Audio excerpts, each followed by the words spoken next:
নমস্কাৰ আপোনালোক সকলোকে মোৰ ইউটিউব চেনেলটোলৈ স্বাগতম জনাইছোঁ। আশা কৰোঁ আপোনালোক সকলো ভালে আছে।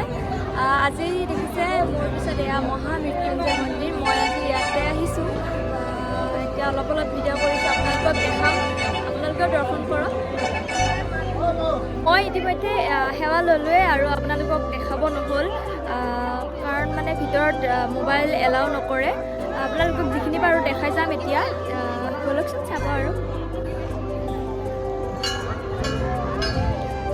মহামৃত্যুঞ্জয় মন্দিৰ অসমৰ নগাঁও জিলাৰ পুৰণিগুদামত অৱস্থিত ভগৱান শিৱৰ প্ৰতি উৎসৰ্গিত হিন্দু মন্দিৰ। 2021 চনৰ ফেব্ৰুৱাৰী মাহত এই মন্দিৰৰ নিৰ্মাণ কাৰ্য সম্পূৰ্ণ হৈছিল।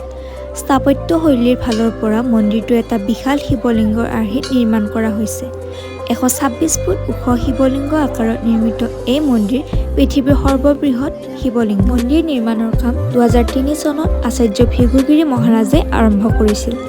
এই ঠাইত তেওঁ ধ্যান কৰিবলৈ ব্যৱহাৰ কৰিছিল আৰু তেওঁৰ মতে দৈত্যগুৰু শুক্ৰাচাৰ্যই প্ৰাচীন কালতে পৌৰাণিক বিশ্বাস অনুসৰি ইয়াত মহামৃত্যুঞ্জয় মন্ত্ৰৰ ধৰ্মীয় ৰীতি নীতি পালন কৰিছিল।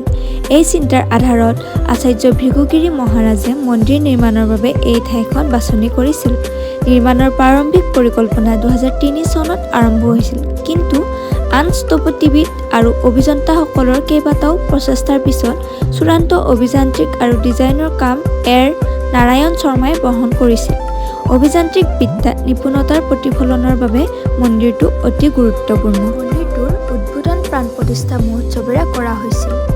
2021 চনৰ 22 ফেব্ৰুৱাৰীত আৰম্ভ হৈ 25 ফেব্ৰুৱাৰী তাৰিখে সমাপ্ত হোৱা এই মহোৎসৱত বিশেষ অতিথি হিচাপে কেন্দ্ৰীয় গৃহমন্ত্ৰী শ্ৰীযুত অমিত শ্বাহ আৰু অসমৰ তদানীন্তন মুখ্যমন্ত্ৰী শ্ৰীযুত সৰ্বানন্দ সোণোৱালে মহামৃত্যুঞ্জয় মন্দিৰৰ পূজা আৰু যজ্ঞত অংশগ্ৰহণ কৰিছিল।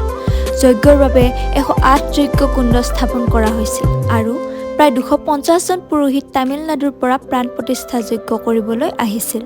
প্ৰাণ প্ৰতিষ্ঠা যজ্ঞ সম্পূৰ্ণ হোৱাৰ পিছত 2021 চনৰ 26 ফেব্ৰুৱাৰী তাৰিখৰ পৰা সাধাৰণ ভক্তসকলৰ বাবে মন্দিৰ মুকলি কৰা হয়।